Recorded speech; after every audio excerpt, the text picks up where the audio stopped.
이제는 그 만들어진 모델을 가지고 사용하는 추론의 시대로 넘어가고 있어요. 근데 추론의 시대와 학습의 시대는 조금 필요한 게 달라져요. 학습은 전력을 아무리 많이 먹더라도 빨리, 최대한 빨리 돌려서 빨리 만드는 게 먼저면 추론은 조금 다르거든요. 현장에 AI가 들어왔다는 점이 엔지니어 분들한테는 조금 이제 불안? 어떤 역할이 조금씩 달라져 간다.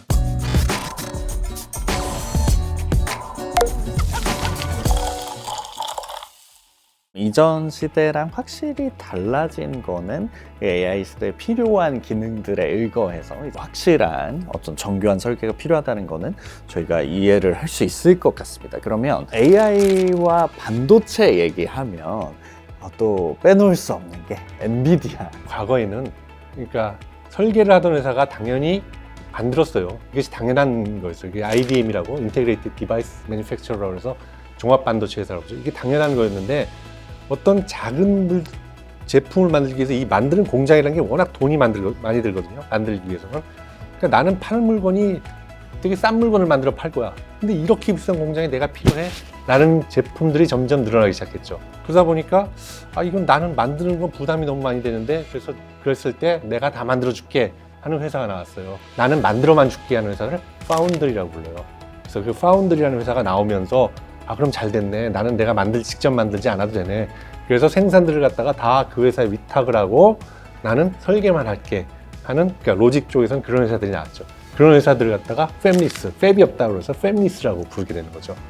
로직 쪽에서는 그게 이제 일상화된 일이에요. 엔비디아는 어떻게 보면은 설계 전문 회사라고 봐도 될까요? 설계 전문 회사죠. 사실 근데 엔비디아가 GPU 칩 하나만 잘 만들어서 AI 반도체 시장의 강자가 된 건 또 아니라고 제가 알고 있거든요. 설계 전문 회사가 어떻게 이렇게 GPU 시장을 독점하듯이 이렇게 컸는지를 살짝 궁금해 하실 수 있을 것 같아서요. 기본적으로 이제 엔비디아는 GPU를 만든 거죠. GPU라는 건 뭘 하냐면은 컴퓨터를 보면은 이제 그래픽은 이제 픽셀들이 많은데 그 픽셀에 무슨 색깔을 띄울지를 계산하는 거예요. 근데 이 계산은 어려운 계산이 아니에요. 그렇기 때문에 CPU는 어려운 계산들을 많이 해야 되기 때문에 옛날엔 CPU 안에 GPU의 기능이 들어가 있었어요. 근데 점점점 그래픽이 복잡해지면서 이런 단순한 계산을 CPU가 왜 해야 돼? 젠슨왕이 생각했을 때 이것이 그 당시에 이제 한창 나오던, 이게 이제 90년대 후반, 이제 2000년대 초반인데 나오던 AI 알고리즘하고 굉장히 비슷한 거예요. AI 알고리즘도 아까 말씀드린 대로 엄청나게 많은 병렬 연산을, 간단한 계산을 해야 되는 거거든요. 그러니까 이것을 갖다가 이거랑 이것에다 갖다 쓰면 되겠네라는 생각을 해가지고 이것을 할 수 있도록 하는 플랫폼을 만들어준 거죠. 코딩을 할 수 있는 플랫폼. 바로 그 플랫폼이 쿠다입니다. 그 쿠다 시스템이 AI로 쓰이지 않은 이전에도 계속 그것을 갖다 업데이트하면서 공급을 해줬습니다. 그 때문에 AI를 연구하는 사람이 병렬 연산을 하려면 당연히 쿠다 시스템을 이용하고 엔비디아의 칩을 갖다 쓸 수밖에 없었죠. 그것이 계속 발전해서 AI가 팡 하고 터지는 순간에 모든 AI라는 사람들은 다 엔비디아의 칩과 엔비디아의 쿠다 시스템을 쓰고 있었죠. 그래서 이게 폭발적으로 성장할 수밖에 없었죠. 게임을 생각해서 설계를 하다가 이제 쿠다의 환경을 제공하고 사람들한테, 유저들한테 사실 피드백을 받을 수 있다 보니까 AI에 좀 더 특화된 기능들을 많이 제공을 할 수 있게 되면서 이제 좀 시장에서의 입지를 잘 가져갈 수 있게 된 것이 아닌가 생각을 하게 됩니다. 구글도 뭔가 자체 칩을 설계를 하고 애플도 사실 자체적으로 칩을 설계를 하잖아요. 그래서 그 플랫폼 기업 혹은 어떤 소프트웨어 기업이라고 생각할 수 있는 회사들도 칩을 직접 설계하거나 개발을 하고 있는데 그게 의존성을 피하려고인지 아니면 본인들의 어떤 특화된 뭔가를 하고 싶어서인지 좀 궁금합니다. 둘 다이고요. 가장 큰 이유는 시장이 좀 변하고 있습니다. 그러니까 처음에 이제 AI가 중요한 것은 AI라는 그런 아까 얘기했던 실체, 그러니까 모델을 만들어야 되는 거예요. 이 모델을 만들기 위해서는 필요한 것은 엄청나게 빠른 연산, 빠르게 연산해가지고 전력을 갖다 막 쓰더라도 연산해서 모델을 만든다라는 게 중요했던 학습의 시대였거든요. 근데 이제는 그 만들어진 모델을 가지고 사용하는 추론의 시대로 넘어가고 있어요. 근데 추론의 시대와 학습의 시대는 조금 필요한 게 달라져요. 이제 학습은 전력을 아무리 많이 먹더라도 빨리, 최대한 빨리 돌려서 성능이 우수해가지고 빨리 만드는 게 먼저면 추론은 조금 다르거든요.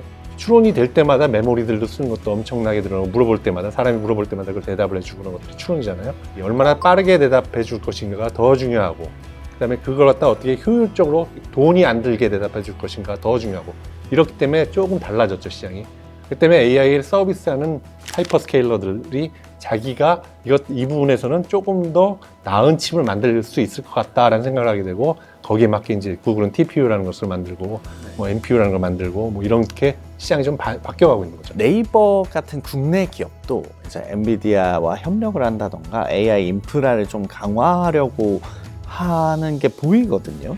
그러면 꼭 그런 칩을 자체 만들지 않아도 그렇게 인프라를 좀 밀접하게 이제 협업해서 뭔가 새로 만드는 것도 일종의 최적화의 이유라고 이해를 하면 될까요? 네, 그렇습니다. 예.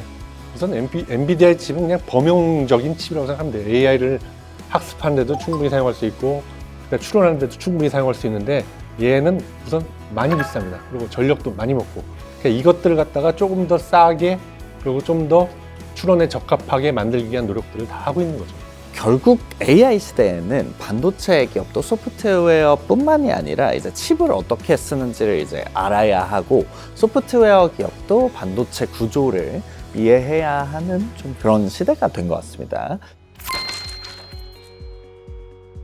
그럼 이제 한국 얘기를 해보겠습니다. 한국은 좀 전통적인 반도체 강국인데요. 말씀하신 대로 메모리 쪽 DRAM을 만드는 회사는 전 세계적으로 3개, 4개 정도거든요. 삼성, SK하이닉스, 미국의 마이크론. 하나 더 친다면 중국의 창신 반도체, CXMT 그렇게 되기 때문에 지금 DRAM을 쌓아서 만든 HBM의 수요가 엄청나게 폭발적이거든요. AI 반도체 때문에. 그렇기 때문에 뭐 반도체 그 전체 마켓에 메모리가 차지하는 게 엄청 커지고 있죠. 거기에 가장 핫한 SK와 삼성이 이제 우리나라에 있죠. 메모리를 만드는 3사가 있고 그 캐파는 딱 정해져 있어요. 이 캐파는 아까도 계속 말씀드리지만 폰노이만 컴퓨팅의 컴퓨터, 스마트폰 이런 걸 쓰기 위해서 딱 요 정도 캐파면 되겠다 했는데 갑자기 이따만한 시장이 만들어진 거예요. AI 반도체. 그래서 D램을 거기서 우리는 돈 필요 없어. 돈 상관하지 않고 갖고 와. 되는 대로 다 줄게 하는 시장이 이만한 시장이 나타났어요. 그러다 보니까 여기에 D램 만드는 회사들은 아니 이렇게 좋은 시장을 놔두고 이걸 만들어야지 하고 다 가버린 거죠. 그러니까 현재 뭐 노트북 만드는 회사, 스마트폰 만드는 회사는 못 구해요. D램을 구할 수가 없어요. 캐파가 부족해가지고. 그 때문에 부르는 게 값인 상황이 됐죠. 그래서 삼성, 그러니까 HBM 쪽에서는 최강자는 SK하이닉스지만 삼성도 돈을 많이 벌고 마이크론도 돈을 많이 벌고 이런 상황이 돼버린 거죠. 경쟁력을 잘 쌓아왔고 이제 메모리를 잘 하는 건 알겠는데 팹리스 생태계를 좀 더 키워야 한다는 얘기도 들리는 것 같아서 혹시 그건 어떻게 생각하시나요? 워낙 돈을 많이 벌고 있기 때문에 그렇게 벌어진 돈으로 이제 그 생태계를 이제 키워야 되는 그러한 어떤 숙제가 주어질 수밖에 없죠. 지금 시장이 엄청 핫하다라는 얘기는 다른 플레이어들이 당연히 들어온다는 얘기죠. 중국이라든지 어떤 데서. 그래서 그 시장은 당연히 작아질 수밖에 없어요. 그랬을 때 과연 어떤 걸로 우리 산업이 가야 될 것이냐라는 것인데 이 AI 반도체에서 가장 중요한 부분은 아무래도 그 시스템, AI 그 가속기를 만드는 시스템, 그러니까 쉽게 말해서 엔비디아 같은 그런 회사를 가지고 있는 팹리스라든지 파운드리 부분이 커야죠, 당연히 커야죠.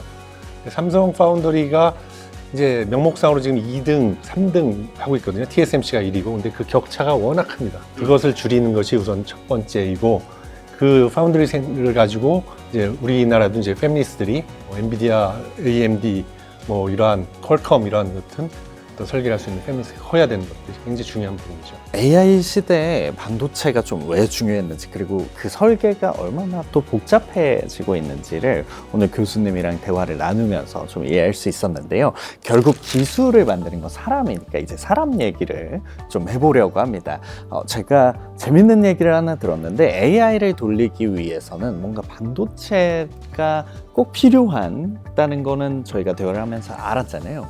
그런데 이 반도체를 만들기 위해서도 AI가 사용된다고 들었는데 혹시 이게 맞나요? 예, 요즘에 설계 쪽 반도체 설계라고 그러면은 좁게 보면은 우리가 사실은 로직 반도체, 로직 다이를 갖다가 어떤 펑션을 어디다 집어넣을 것인지 그리고 그것들을 갖다 어떻게 집어넣었을 때 성능이 좋아지고 전력도 덜 먹고 에리어도 줄고 이런 것들을 하는 것을 갖다가 설계라고 부르는데 그것이 소프트웨어 코딩하는 거랑 굉장히 비슷합니다. 코딩처럼 정말 쳐가지고 만들고 검증을 하고 그러거든요. 요즘에 소프트웨어도 다 AI가 하고 있잖아요. AI가 바이브 코딩을 다 하는 것처럼 이 설계 쪽에서도 AI가 들어와가지고 그런 것들 갖다가 검증해 주는 것들 갖다 굉장히 많은 부분 맡아가지고 하고 있습니다, 실제로. 어쨌든 현장에 AI가 들어왔다는 점이 엔지니어 분들한테는 조금 이제 불안할 수도 있을 것 같은데요. 소프트웨어랑 똑같습니다. 바이브 코딩 들어온 다음에 이제 간단한 소프트웨어를 짜는 사람들의 어떤 수요는 많이 줄어들었잖아요. 그래서 그것을 이제 AI가 대체하는 거랑 똑같이 설계 부분에서도 그렇습니다. 소프트웨어처럼 그런 어떤 전체적인 아키텍처를 한다든지 아니면 어떤 깊은, 그러니까 딥한 지식을 가지고 했던 부분은 오히려 더 넓어지는 거죠, 사실은. 그렇기 때문에 어떤 역할이 조금씩 달라져 간다. 그러니까 설계에서도 AI가 맡는 파트들도 있지만 그런 어떤 역할, 인간이 맡아야 되는 파트 분명히 있고 그것들이 좀 달라져 간다라고 이해를 하시면 될 것 같습니다. 반도체 설계는 이제 성능만 봐서는 안 되고 PPAC라고 해서 파워, 퍼포먼스, 에리어, 코스트 이 부분을 갖다 모두 다 봐야 되는데 그런 어떤 깊은 지식을 갖고 있는 건 아직까지는 AI가 못 따라하고 있습니다. 그래서 그런 부분은 조금 더 깊은 지식을 가진 인간들이 해야지 되는 부분이거든요. PPAC라고 말씀하신 게 어떤 속도나 전력, 면적이나 발열, 어떤 제조 가능성 이런 거를 복잡한 모든 것들이 다 고려해서 디자인하는 그런 부분이라고 이해를 하면 되는 걸까요? 맞습니다. 그러니까 조금 더 피직스를 더 잘 이해하는, 그러니까 더 깊은 것을 더 이해해서 해야 되는 부분들이죠. 결국에 사람의 역할은 여전히 존재하지만 어떤 특정 부분들에서는 AI가 사람보다 잘하는 부분도 정말 많거든요. 그렇지만 그럼에도 불구하고 판단하고 조율하는 사람의 역할은 여전히 존재한다는 것으로 이해를 하면 될 것 같습니다. 그러면 교수님께서 보시기에 앞으로 설계하는 어떤 반도체와 관련된 엔지니어 분들께 어떤 역량이 중요해질까요? 설계는 아까도 말씀드렸지만 그러니까 기본적인 옛날에는 우리가 그렇게 생각했어요. 로직 칩 안에 어떤 펑션들을 어떻게 집어넣어가지고 PPAC를 좋게 할 것이냐 그것들이라고 생각했는데 지금의 프로덕트는 아까 얘기한 대로 AI 시장이라는 게 엄청나게 커졌습니다. 결국은 시스템이 AI를 구현하기 위한 거니까 AI가 어떻게 동작을 하는지 AI를 학습하기 위해서 어떤 것들이 필요한지를 정확히 알아야지 그런 설계하는 데 있어서 굉장히 도움이 될 거예요. 그리고 기본적으로 설계라는 것은 어떤 루틴한 작업들은 AI가 대체하겠지만 그것들을 조율하고 판단해야 되는 부분들은 어차피 사람이 해야 되는 부분이 굉장히 많기 때문에 그런 부분에 대한 지식들도 충분히 있어야 되겠죠. 보시는 분들 중에 혹시 전자공학 전공이나 이런 비슷한 계열이 아니더라도 내가 혹시 반도체 분야에서 일할 수 있을까? 혹은 문과 출신 가능할까? 이런 궁금증을 가지신 분들이 있을 것 같아요. 우선 이 테크놀로지, 그러니까 아까 소자를 연구하는 테크놀로지라든지 아니면 그것들 어떻게 구현을 하는 설계라는 부분은 어쩔 수 없이 공학을 했던 분들이 할 수밖에 없는 부분일 수밖에 없고요.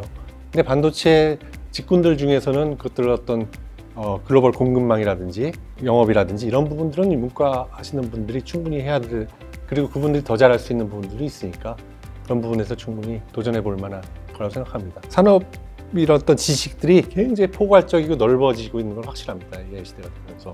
회로를 설계하는 직무가 아니더라도 이제 반도체가 어떤 기술인지 이해하는 게 좀 산업 안에서 일하는데 좀 중요한 바탕이 될 수 있다는 말씀으로 이해가 됩니다. 오늘 교수님 말씀 들어보니까 반도체 설계 자체가 시대의 변화에 따라서 정말 많이 달라지고 있다는 생각이 듭니다. AI 시대 반도체 설계 핵심 변화를 좀 짧게 한마디로 정리한다면 반도체 자체의 변화를 좀 말씀드리면은 아까도 처음부터 제가 계속 강조해서 얘기했지만 반도체라는 건 처음에 만들어진 건 포노이만 컴퓨팅의 컴퓨터들을 만족시키기 위해서 만들어졌어요. 근데 얘를 갖다가 AI라는 걸 만들기 위해서 빌려와서 쓰게 된 거예요. 그러니까 이 AI가 하는 일은 엄청나게 많은 연산, 그야말로 엄청나게 많은 연산을 시간, 돈 필요 없이 무조건 빨리 해라로 빌려와서 쓰기 시작했기 때문에 시간, 돈을 너무나 많이 씁니다. 그러니까 돈이라는 건 결국 전력인데 너무나 엄청나게 쓰고 있죠. 근데 이것들을 갖다가 어떻게 줄여나갈지가 굉장히 큰 앞으로의 숙제가 될 겁니다. 전력을 갖다 적게 쓸 수 있는 소자들 자체를 바꿔서도 전력을 적게 쓸 수 있게 할 수 있거든요. 그것들에 대한 연구들, 그리고 하드웨어 아키텍처 자체를 바꿔가지고 전력을 적게 쓰는 방법, 설계를 바꾸는 방법들, 이러한 부분들이 굉장히 중요해지고 그래야지만 우리가 유지 가능한 AI를 가질 수가 있는. 전달해드리고 싶은 얘기는 아무튼 이 반도체라는 부분, 반도체가 왜 다시 중요해졌느냐, AI라는 게 뭔지라는 걸 좀 이해를 해야 되기 때문에 이제 AI를 만들기 위해서 가져왔고 AI를 사용하기 위해서 또 반도체가 쓰여지고, 그래서 이 반도체 시장이 어떻게 갈지를 조금 판단해 보면은, 그냥 개인적으로 판단해 보면은 AI를 계속 쓸 수밖에 없어요. AI를 계속 쓴다라는 얘기는 뭐냐면 AI 만들어진 모델을 가지고 여기다 계속 질문을 하고, 그러다 보면은 필요한 것들은 여기서 생산되는 데이터입니다. 이 데이터를 담아야 되는 것이고, 담아야 되는 건 결국 메모리일 수밖에 없거든요. 그 메모리의 수요가 너무나 엄청나지기 때문에 지금 현재 추세, 주가의 추세나 이게 다 이렇게 나타날 수밖에 없는 거거든요. 이것이 앞으로는 어떻게 될 것인지에 대해서 굉장히 주의 깊게 봐야 된다라는 말씀을 좀 드리고 싶었어요. 최리노 교수님과 함께 AI 시대에 또 반도체가 왜 다시 또 중요해졌는지 이런 이야기를 나눠봤습니다. AI가 사실 많은 일을 도와주는 시대가 되기는 했지만 뭘 만들고 어떤 조건을 우선하고 뭔가 조율하고 판단하는 데는 또 여전히 사람의 영역이 남아있고 엔지니어가 고민해야 하는 문제라는 것도 저희가 알 수 있었고요.